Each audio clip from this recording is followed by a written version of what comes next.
5 июн дар қасри миллат президенти ҷумҳурии Тоҷикистон пешвои миллат муҳтарам Эмомалӣ Раҳмон бо сарони ҳукуматҳои кишварҳои иштирокдори Иттиҳоди давлатҳои мустақил ки ба душанбе ташриф оварданд мулоқот намуданд.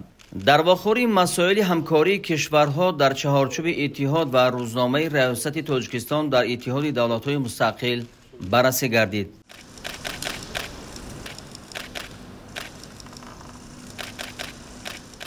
роҳбари давлат муҳтарам Эмомалӣ Раҳмон дар бораи авлавиятҳои раёсати Тоҷикистон аз ҷумла тадбирҳои андешидаи кишвари мо дар самти рушду густариши муносибатҳои ҳамкорӣ ва ҳалли масъалаҳои мубрам андешаронӣ намуданд. таъкид гардид ки Тоҷикистон дар доираи иштироки худ ва бахусус раёсати феълӣ дар Иттиҳоди давлатҳои мустақил барои рушди минбаъдаи ҳамкории бисёрҷонибаи ҳамаи кишварҳои иштирокдори он корҳои созанда мебарад. Президенти кишвар таъкид намуданд ки тадбирҳои дар ин самт андешидаи мо пеш аз ҳама бар усулҳои дӯстӣ, эҳтиром ва эътимоди ҳамдигарӣ, ҳамкорӣ барои ҷонибҳо судманд ва ба назар гирифтани манфиатҳои ҳамаи тарафҳо асос ёфтааст. дар ин зимн сарвари давлат омодагии Тоҷикистонро барои минбаъд низ густариш додани ҳамёрӣ дар тамоми самтҳои ҳамкорӣ баҳри таъмини рушди устувори иҷтимоию иқтисодӣ, инчунин таҳкими суботу амният дар саросари иттиҳод таъкид намуданд.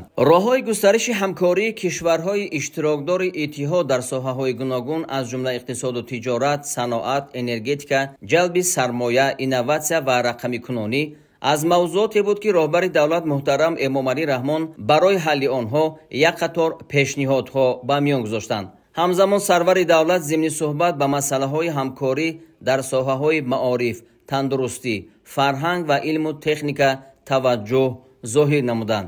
гуфта шуд ки қабули нақшаи чорабиниҳо оид ба татбиқи марҳилаи дуюми стратегияи рушди иқтисодии Иттиҳоди давлатҳои мустақил барои давраи то соли 2030 масъалаи муҳими раёсати Тоҷикистон дар доираи иттиҳод мебошад. дар бораи рушди ҳамгироии кишварҳо оид ба масъалаҳои ҳифзи муҳити зист, ҷонибдории ташаббусҳои якдигар баҳри ҳалли мушкилоти глобалӣ ва натиҷаҳои нахустин конфронси байналмилалии сатҳи баланд оид ба ҳифзи пиряхҳо андешаронӣ сурат гирифт. ҳамчунин густариши ҳамкорӣ дар соҳаи амният ва мубориза бо таҳдиду хатарҳои муосир зарур шумурда шуд. дар фароварди суҳбат президенти кишвар муҳтарам Эмомалӣ Раҳмон ба кори ҷаласаи шӯрои сарони ҳукуматҳои кишварҳои иштирокдори Иттиҳоди давлатҳои мустақил барору комёбӣ орзу намуданд.